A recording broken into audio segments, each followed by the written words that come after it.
Welcome, student of class 6, chapter 4, sorting material into group.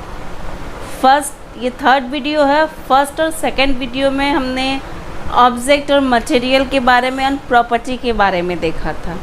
तो एक property होती है मटेरियल्स की कि वो सॉल्युबल और इनसॉल्युबल भी होते हैं.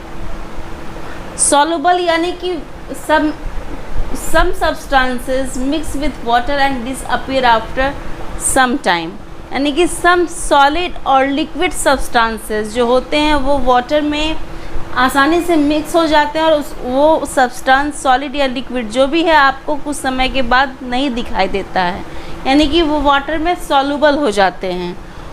वाटर में कोई भी सब्सटेंस हम मिक्स करते हैं तो उससे एक सॉल्यूशन बनता है. सॉल्यूशन जो होता है more than 2 substances to mix well, आपस में अच्छी तरह मिल जाते हैं, उसको हम सॉल्यूशन कहते हैं.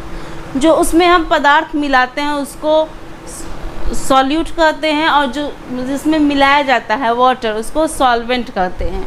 वाटर जो है यूनिवर्सल सॉल्वेंट है, उसमें बहुत लिक्विड और गैस और सॉलिड तीनों चीज़ें उसमें आसानी से मिल जाती हैं, यानी कि वो यूनिवर्सल सॉल्वेंट है. तो वैसे मटेरियल्स या सब्सटेंसेस जो कि अच्छी तरह से मिक्स हो जाते हैं and disappear after some time is called soluble substances. But some substances do not mix with water and do not disappear after some time is called insoluble substances. कुछ पदार्थ या सॉलिड या लिक्विड या gas जो substances होते हैं वो solvent में यूनिवर्सल सॉल्वेंट यानी कि वाटर में अच्छी तरह से मिक्स नहीं हो पाते हैं, वैसे सब्सटेंसेस को इनसॉल्युबल कहते हैं.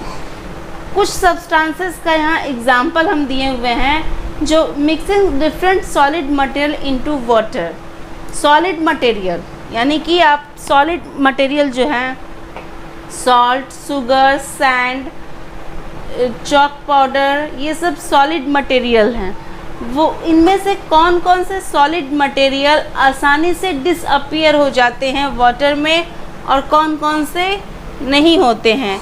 तो सॉल्ट जो है वो आसानी से डिसअपियर हो जाता है, यानी कि सॉल्ट और वाटर जब मिक्स होता है तो सॉल्ट सॉल्यूशन बनाता है. शुगर भी आसानी से डिसअपियर हो जाता है, यानी कि वो शुगर सॉल्यूशन बनाता है. बट सैंड और chalk powder do not disappear, वो आसानी से मिक्स वेल नहीं हो पाते हैं, यानी कि वाटर में कुछ सॉलिड सब्सटेंसेस आसानी से डिसअपियर हो गए और कुछ डिसअपियर नहीं हुए, यानी कि सॉल्ट और शुगर जो हो गया वो क्या है, सॉल्युबल सब्सटेंसेस है. सॉल्ट और शुगर जो हो गया वो सॉल्युबल सब्सटेंसेस है. और सैंड और चॉक जो हो गया ये दोनों हो गया आपका सॉल्युबल सब्सटेंसेस. और सैंड और चॉक जो हो गया इन सॉल्युबल सब्सटेंसेस, यानी कि ये सॉलिड मटेरियल हैं. तो सॉलिड मटेरियल में आपको पता चल गया कि सॉल्ट और शुगर जो है सॉल्युबल सब्सटेंसेस है और सैंड और चॉक पाउडर इनसॉल्युबल सब्सटेंसेस है. इसी तरह वाटर में कुछ लिक्विड भी आसानी से मिक्स हो जाते हैं और कुछ आसानी से मिक्स नहीं हो पाते. तो वैसे लिक्विड जो आसानी से मिक्स हो जाएंगे उसको सॉल्युबल कहेंगे, जो नहीं होंगे इनसॉल्युबल कहेंगे. तो विनेगर और लेमन जूस जो होता है वो आसानी से क्या होता है, मिक्स हो जाता है, मिक्स वेल.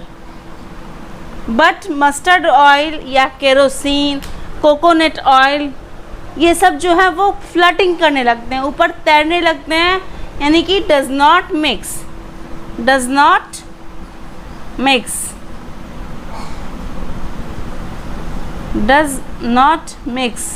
यानी कि आसानी से मिक्स वेल नहीं हो पाते हैं. तो विनेगर और लेमन वैसे लिक्विड है जो कि सॉल्युबल हैं.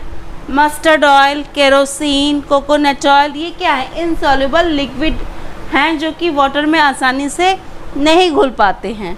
नेक्स्ट चैप्टर में आप पढ़िएगा सॉल्युबिलिटी सैचुरेटेड सॉल्यूशन, कि उसमें पढ़ेंगे हम what is solution, solvent, solute और सॉल्यूशन के बारे में पढ़ेंगे. यहाँ आपको सॉल्युबल और इनसॉल्युबल के बारे में पढ़ना था. देखना था कि वाटर में कौन से सॉलिड मटेरियल सॉल्युबल है और इनसॉल्युबल है, उसी तरह कौन से लिक्विड कॉमन लिक्विड सॉल्युबल है वाटर में और कौन से इनसॉल्युबल हैं। नेक्स्ट वीडियो में हम पढ़ेंगे कि ऑब्जेक्ट कैसे ऑब्जेक्ट कौन से ऑब्जेक्ट जो है वो फ्लटिंग करते हैं और कौन से वाटर में सिंक कर जाते हैं, यानी कि डूब जाते हैं, नीचे बैठ जाते हैं, और ट्रांसपेरेंसी के तीनों भाग को देखेंगे। Thank you.